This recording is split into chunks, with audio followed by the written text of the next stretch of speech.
All right, let's get it. So a lot of people they have a really bad misinterpretation. I wouldn't say a lot of people, but some people have a really bad misinterpretation of Genesis 6 and 4, where it speaks about there being giants in the earth, and they think that the sons of God are in reference to the fallen angels rebelling in heaven. And a lot of people are under this impression that that fallen angels rebelled against the Most High in heaven, came down from heaven, taught man how to sin, had sex with women, or the daughters of men, as they say, and then they gave birth to like literal 500-foot tall giants. And they use Enoch, chapter 6 and 7. So I'm gonna get it. This is the misinterpretation that they use to justify their misinterpretation. So I'm gonna read Genesis, or not Genesis, but Enoch chapter 6. And it came to pass when the children of men had multiplied that in those days were born unto them beautiful and comely daughters, and the angels, the children of the heaven, saw and lusted after them, and said to one another, Come, let us choose us wives from among the children of men, all right, and beget us children. And Samjazel, who was their leader, said unto them, I fear ye will not indeed agree to do this deed, and I alone shall have to pay the penalty of a great sin. And they all answered him and said, Let us all swear an oath and bind ourselves by mutual imprecations not to abandon this plan, but to do this thing. Then swear they all together and bound themselves by mutual imprecations upon it. And they were in all 200 who descended in the days of Jared on the summit of Mount Hermon, and they called it Mount Hermon because they had sworn and bound themselves by mutual imprecations upon it. And these are the names of their leaders. Now, I'm not going to read all these names because they're just too fucking hard to pronounce. Chapter 7. And all the others together with them took unto themselves wives, and each chose for himself one, and they began to go in unto them and to defile themselves with them. And they taught them charms and enchantments, and the cutting of roots, and made them acquainted with plants. And they became pregnant, and they bare great giants, whose height was 3,000 ells, who consumed all the acquisitions of men.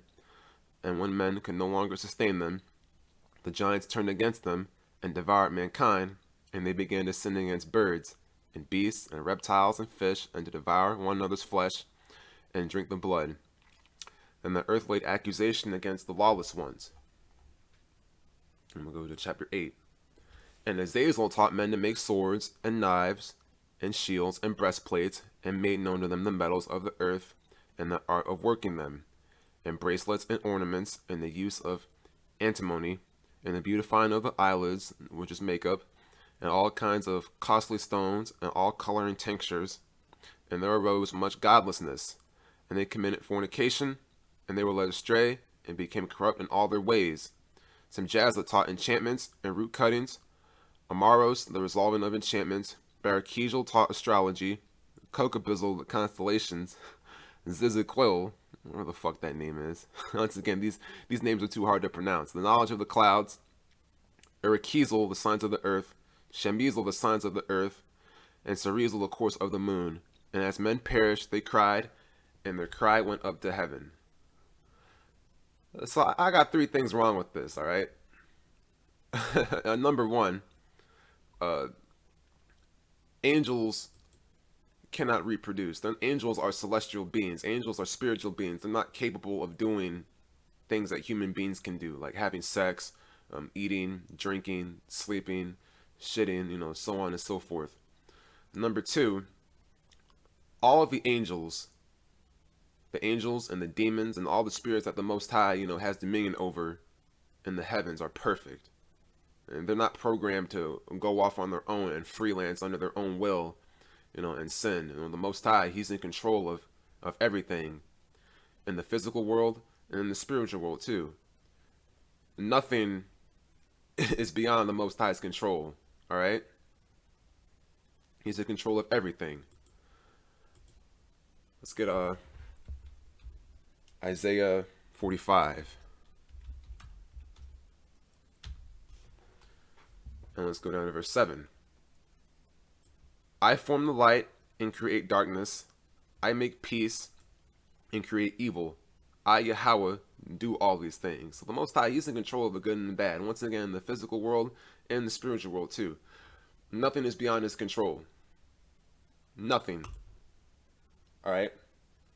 And another thing too, we all know that the foundations of sin started with Adam and Eve, not through fallen angels. All right, we can get that in Romans 5. I'm gonna go down to verse 12. Wherefore, as by one man sin entered into the world, and that one man is a reference into Adam, and death by sin, and so death passed upon all men, for that all have sinned. So right there, it's plain as day that sin was a result of the actions and the events at the garden. All right, now getting back to Genesis 6. And there were giants in the earth in those days, and also after that, when the sons of God came in unto the daughters of men, and they bare children to them, the same became mighty men which were of old, men of renown.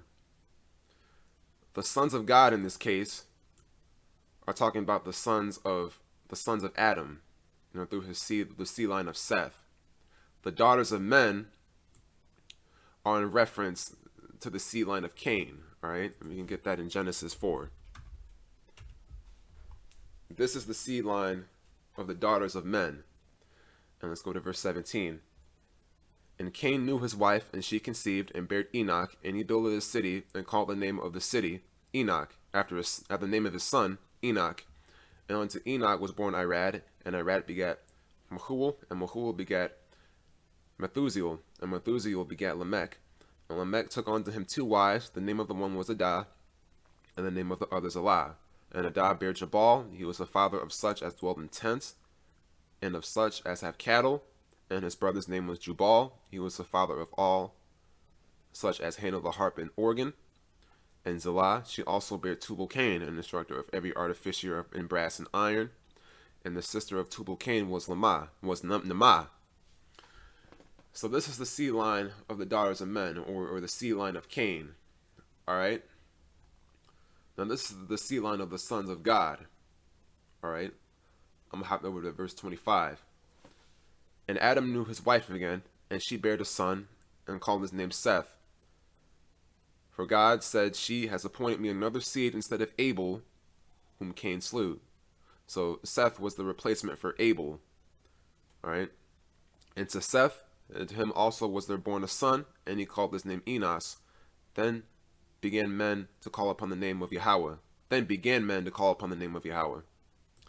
going to continue in Genesis 5. And I'm going to go to verse 4.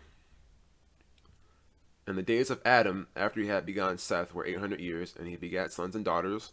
And all the days that Adam lived were 930 years, and he died.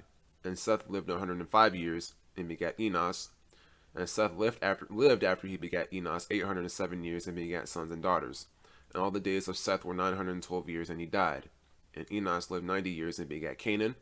And Enos lived after he begat Canaan 815 years, and begat sons and daughters. And all the days of Enos were 905 years, and he died. And Canaan lived 70 years, and begat Mahalalel. And Canaan lived after he begat Mahalalel 840 years, and begat sons and daughters. And all the days of Canaan were 910 years, and he died. And Mahalalel lived 65 years, and begat Jared. And Mahalalel lived after he begat Jared 830 years, and begat sons and daughters. All the days of Mahalalel were 895 years, and he died. And Jared lived 162 years, and begat Enoch. And Jared lived after he begat Enoch 800 years, and begat sons and daughters. And all the days of Jared were 962 years, and he died. And Enoch lived 65 years, and begat Methuselah. And Enoch walked with God after he begat Methuselah 300 years, and begat sons and daughters. And all the days of Enoch were 365 years. And Enoch walked with God, and he was not, for God took him. And Methuselah lived 807 years, and begat Lamech. And Methuselah lived after he begat Lamech 782 years, and begat sons and daughters. And all the days of Methuselah were 969 years, and he died. And Lamech lived 182 years, and begat a son. And he called his name Noah, saying, This same shall comfort us concerning our work and toil of our hands, because of the ground which Yahweh has cursed. And Lamech lived after he begat Noah 595 years, and begat sons and daughters. And all the days of Lamech were 777 years, and he died. And Noah was 500 years old, and Noah begat Ham, Shem, and Japheth. So if we go over to Genesis 6 again, all right, and there were giants in the earth in those days, and also after that, when the sons of God, meaning the sons of Adam, through Seth, came in unto the daughters of men, the seed line of Cain, the wicked seed, and they bare children to them, the same became mighty men which were of old, men of renown. I'm going to read this one more time. The same became mighty men which were of old, men of renown. Let's look up that word giant.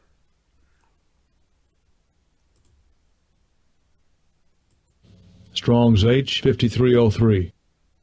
Naphiel. Naphiel. Giants, the Nephilim, from H5307, properly a feller, i.e. a bully, or a tyrant, a giant. I'm going to get this in more detail.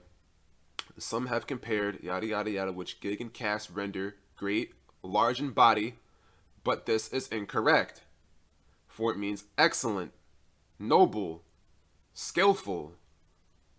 Alright?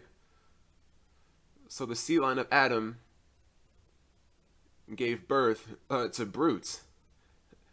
They gave birth to wicked men. The righteous seed line and the wicked seed line coming together, and they were pretty much, byproducts of wickedness. All right, they were mighty men. They were mighty rulers, brutes, tyrants, animals spreading wickedness. All right, that's what it means. The sons of Adam mixing in with the daughters of Cain, and giving birth to children who were wicked as hell. All right, that's pretty much what it means. All right, nothing more, nothing less.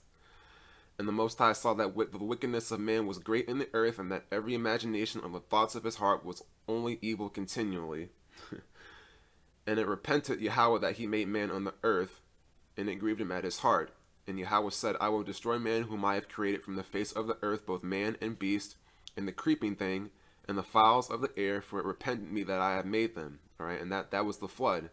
A lot of people are making all these bullshit claims, talking about, oh, the Nephilim survived. This, that, and the third. There's still Nephilim DNA running around today when so-called white people. No, that's bullshit. All right. The Most High got rid of everything on the earth. All right, and only 8 people survived. Everything died during the flood, bro. I mean, point blank, period. There's just no way to get around that.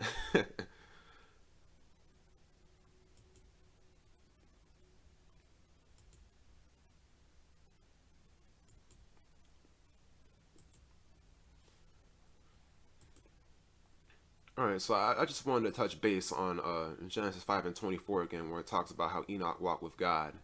I'm going to read it again. As a matter of fact, I'm going to start at verse 22. And Enoch walked with God after he begat Methuselah 300 years and begat sons and daughters. And all the days of Enoch were 365 years. And Enoch walked with God, and he was not, for God took him. Let's look at that definition of walked. Strong's H 1980. Halach. Halach. And the form just below that, Yalach. Yalach. Alright, let's get the definitions for it. The outline of biblical usage: to go, walk, or come. To go, walk, come, depart, proceed, move, go away. To live, to die, to live, manner of life. To walk figuratively. To traverse, to walk about. To lead, bring, lead away, carry, cause to walk. In this context, it's talking about the way Enoch lived. Enoch, he lived a righteous life. He walked according to the ways of, the Most High at that time, following the law, statutes, and commandments. All right? And because of his faithfulness, to the Lord, Enoch took him, the Most High took him away. All right, let's get that in Hebrews 11 and 5. By faith, Enoch was translated that he should not see death, and was not found, because the Most High had translated him. For before his translation, he had this testimony that he pleased the Most High. So, right? So Enoch, before all hell broke loose during this time, I mean, he pretty much died. Right? The Most High, he protects. Sometimes he'll put you to death. That way you won't have to see all hell break loose. All right, we can get that in Isaiah 57 and 1. The righteous perishes, and no man lays it to heart. And merciful men are taken away, none considering that the righteous is taken away from the evil to come. He shall enter into peace. They shall rest in their beds, each one walking in his uprightness. All right, so that's pretty much the story of Enoch.